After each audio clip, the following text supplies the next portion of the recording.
Bismillahirrahmanirrahim. Assalamualaikum warahmatullahi wabarakatuh. Welcome to Irene's Review Blog ID. দেখতে থাকুন। আজকে রান্নার জন্য আমি নিয়েছি ভেড়া অথবা খাসির মাংস। এবার আমি দিয়ে দিব কুচি করা রাখা পরিমাণ মতো পেঁয়াজ, তারপর দিয়ে দিব তেজপাতা, দারুচিনি, 2-3 গোটা এলাচি, কাঁচামরিচ, মিট মিক্স মশলা অ্যান্ড অল্প হলুদ একসাথে করে নিয়েছি। এবার দিয়ে দিব অল্প পরিমাণে অলিভ অয়েল, তেল। আমি হাতে মেখে ঝুঁকে রান্না করব আজকের রান্নাটা। তারপর দিয়ে দিব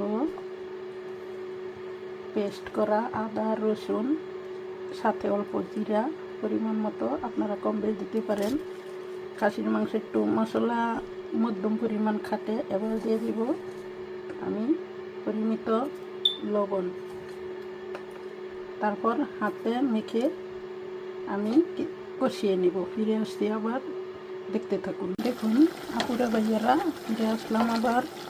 আমি মাংসটুকু কিছুক্ষণ কষিয়ে নিলাম। এবার আমি অ্যাড করে দেবো লাল টুকটুকে কুচি করে রাখা টমেটোগুলো। ভালো মতো নেড়ে মিক্স করে কষিয়ে নেব এবং দেখতে থাকুন।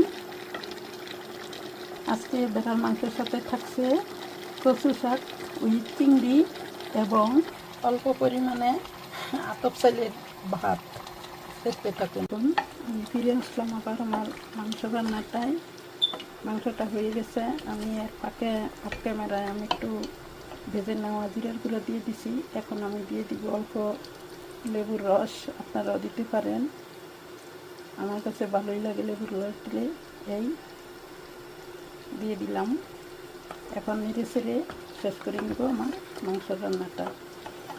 ভিডিওটি যদি আপনাদের কোনো অংশে এতটুকু মন ছোঁয়া ভালোবাস লেগে থাকে তাহলে please subscribe, like and comment দিন, শেয়ারও করতে পারেন। দেখুন মাংসটা আমার কমপ্লিট রান্না হয়ে গেল আজকের জন্য। ফিরে আসলাম কচু শাক রান্না শেষ করবে। দেখুন অফ ক্যামেরায় আমি রান্নাটা শেষ করে নিয়েছি। এখন দিয়ে দিব একটু লেবুর রস, কারণ কচু শাকে অনেকের গলায় ধরে, একটু ঘ্যান ঘ্যান রস থাকে।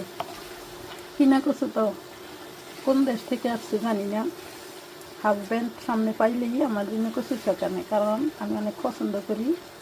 আপনারাও খেতে পারেন। আমাদের আশেপাশে থাকে কচু শাকে প্রচুর আয়রন, শরীরের জন্য অনেক উপকার। হয়ে গেল আমার চিংড়ি উইথ কচু শাক। দেখুন, thanks a lot for this video everybody.